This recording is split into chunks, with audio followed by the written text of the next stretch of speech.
Hello YouTube, Kingpin of Cinema here with I don't even want to say it.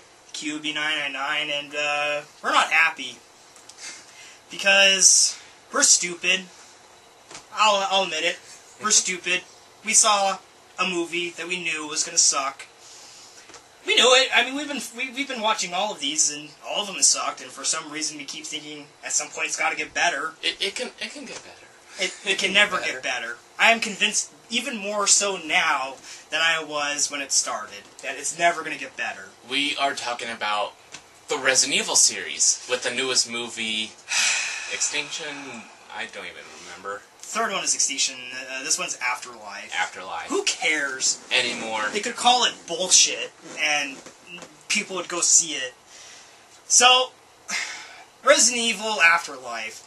It's not the worst one of the series. It is the dumbest, though. It is easily the dumbest one. I know that's a little tough to understand, but if you've seen it, you will know what we mean. The stupidity compounds itself all throughout this movie.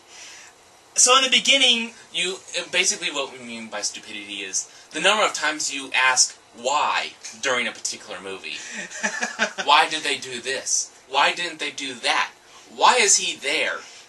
It's a cascade of stupid. If they had made one right decision, then nobody else would have died, for instance. No, the reason why we would have turned out fine. We say this one isn't the worst one, though, because as far as the story goes, it's more entertaining than, the second or third one. The second one, if you want to know, is the worst one, in my opinion. And that's solely based off the fact that it ruined one of my all-time favorite video game monsters, Nemesis. They made him into a complete wuss. It was fucking insulting. I was insulted watching that movie and being like, come on! In Resident Evil 3 fighting Nemesis, he was this unstoppable behemoth colossus that no matter how many times you shot him, you could never put him down permanently. What kills him in the second one? Oh, a helicopter crashes into him. Boy, I wish I knew that weakness. Would have made the game easier. Now, as for this movie, it takes heavily out of Resident Evil 5. Which is a bad thing already. It takes heavily from it, from the chest implants that control people to... the Plagas. The Los Plagas zombies, to Wesker's cool suave throwing the sunglasses and teleporting stuff. And even we have Clive Barker's retarded cousin of Pinhead, Bilo. I call him Bilo. He's the big axe dude, the executioner. I call him Fagapopolis. I like that name too. He's a big...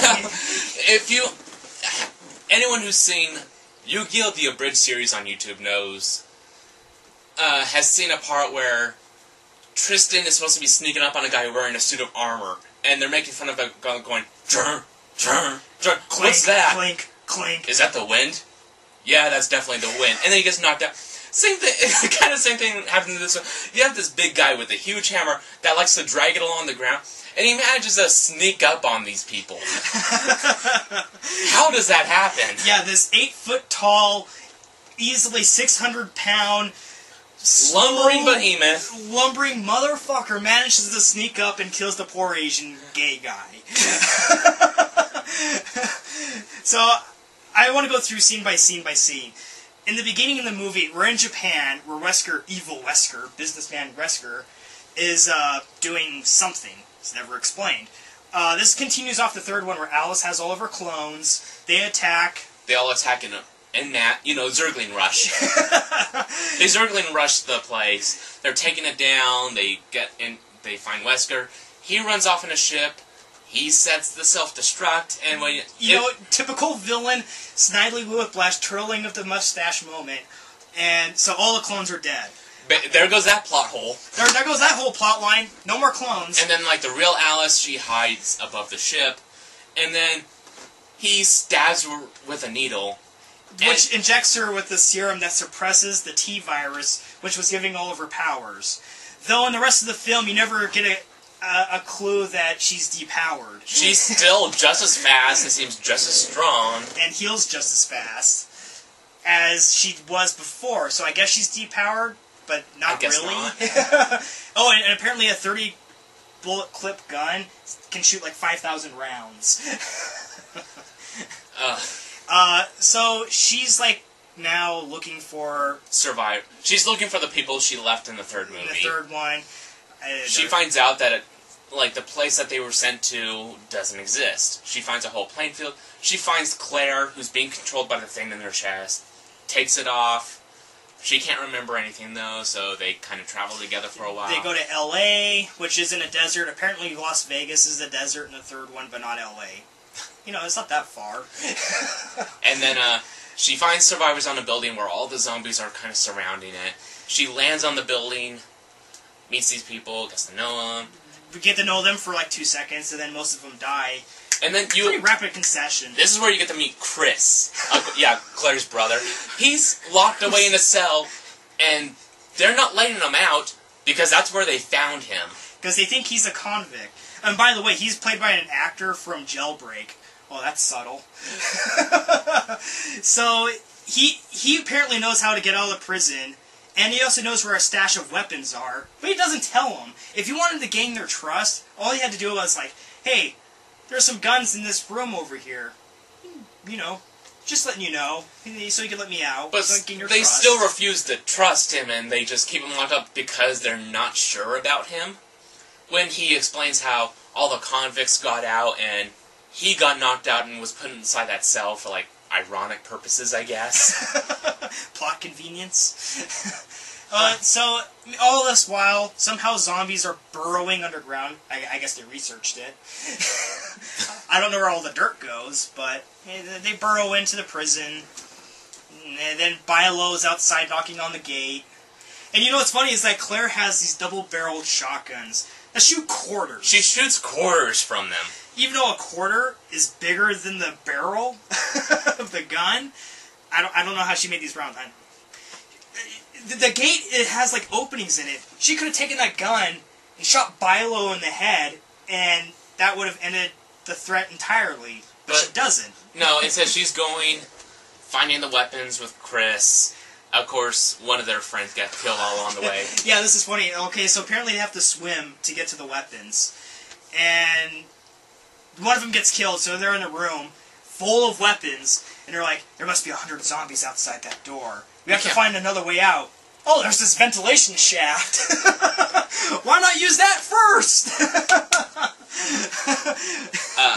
People. Oh, and of course we have to have the moment where Alice is looking in the hole. Because her name's Alice. She's looking down the rabbit hole. Now, the reason why they're clever. And why they're doing this too, they're trying to get like a tank basically put together to try and get out of there.